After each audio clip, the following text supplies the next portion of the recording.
1 Petrus pasal 5 ayat 1 sampai ayat yang ke-14. Gembalakanlah kawanan domba Allah. Aku menasihatkan para penatua di antara kamu. Aku sebagai teman penatua dan saksi penderitaan Kristus, yang juga akan mendapat bagian dalam kemuliaan yang akan dinyatakan kelak. Gembalakanlah kawanan domba Allah yang ada padamu.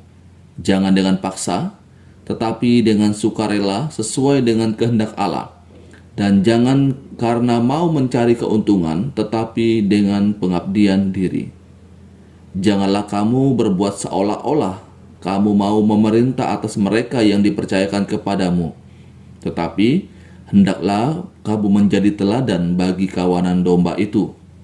Maka kamu, apabila Gembala Agung datang, kamu akan menerima mahkota kemuliaan yang tidak dapat layu. Demikian jugalah kamu, hai orang-orang muda, tunduklah kepada orang-orang yang tua. Dan kamu semua, rendahkanlah dirimu seorang terhadap yang lain. Sebab Allah menentang orang yang congkak, tetapi mengasihani orang yang rendah hati. Karena itu, rendahkanlah dirimu di bawah tangan Tuhan yang kuat, supaya kamu ditinggikannya pada waktunya. Serahkanlah segala kekhawatiranmu kepadanya, sebab Ia yang memelihara kamu. Sadarlah dan berjaga-jagalah. Lawanmu si iblis berjalan keliling sama seperti singa yang mengaum-ngaum dan mencari orang yang dapat ditelannya. Lawanlah dia dengan iman yang teguh, sebab kamu tahu bahwa semua saudaramu di seluruh dunia menanggung penderitaan yang sama.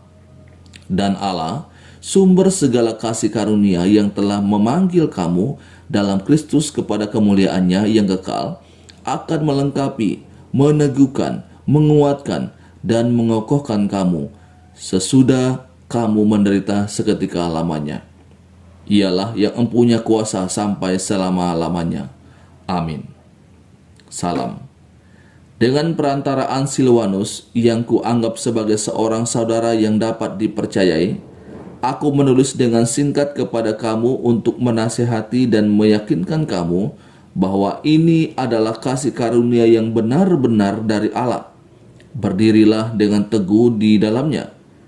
Salam kepada kamu sekalian dari kawanmu yang terpilih dari Babylon, dan juga dari Markus anakku.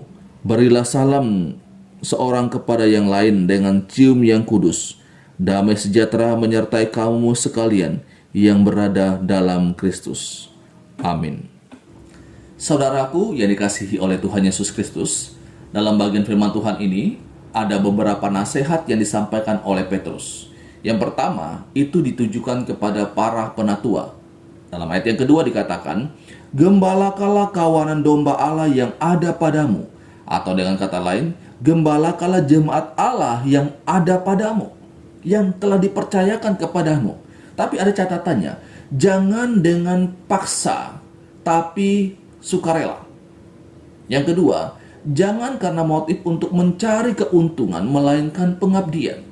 Yang ketiga, jangan mengembalakan seperti bos, melainkan memberikan teladan dalam hal yang benar. Nah, ini tiga hal yang disampaikan oleh Petrus kepada para penatua. Jangan melayani karena rasa terpaksa, karena memang sudah ditugaskan. Tapi lakukanlah pelayanan itu dengan sukarela. Jangan karena motif untuk mencari keuntungan. Ada agenda-agenda pribadi di dalam suatu pelayanan yang dikerjakan. Tetapi lakukanlah pelayanan itu dengan motif, karena itu adalah pengabdian kita kepada Tuhan. Yang ketiga, jangan mengembalakan atau berjiwa seperti bos. Tetapi seorang penatua, seorang pelayan Tuhan itu harusnya memberikan teladan, memberikan contoh bagaimana hidup yang benar itu dalam kesehariannya.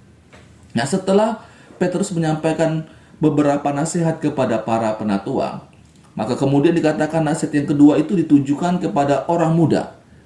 Dikatakan bahwa orang muda itu haruslah tunduk kepada orang-orang tua. Nah, orang muda perlu belajar akan hal ini. Belajar tunduk, hormat kepada orang tua.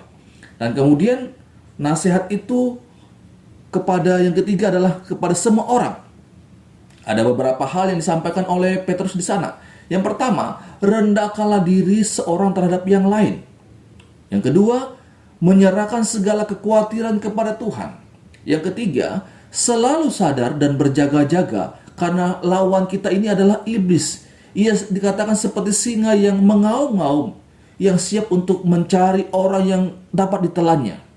Dan yang keempat, lawanlah iblis dengan iman yang teguh. Nah, saudaraku yang dikasihi oleh Tuhan Yesus Kristus, ini beberapa nasihat baik kepada para penatua, kepada orang muda, dan kepada semua orang.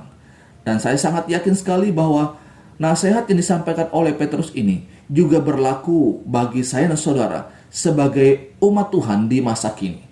Biarlah kita juga menjadi seorang penatua yang benar-benar menjadi penatua yang memuliakan nama Tuhan, mengembalakan jemaat yang sudah dipercayakan oleh Tuhan kepada kita. Seorang muda, biarlah menjadi anak muda yang benar-benar takut akan Tuhan.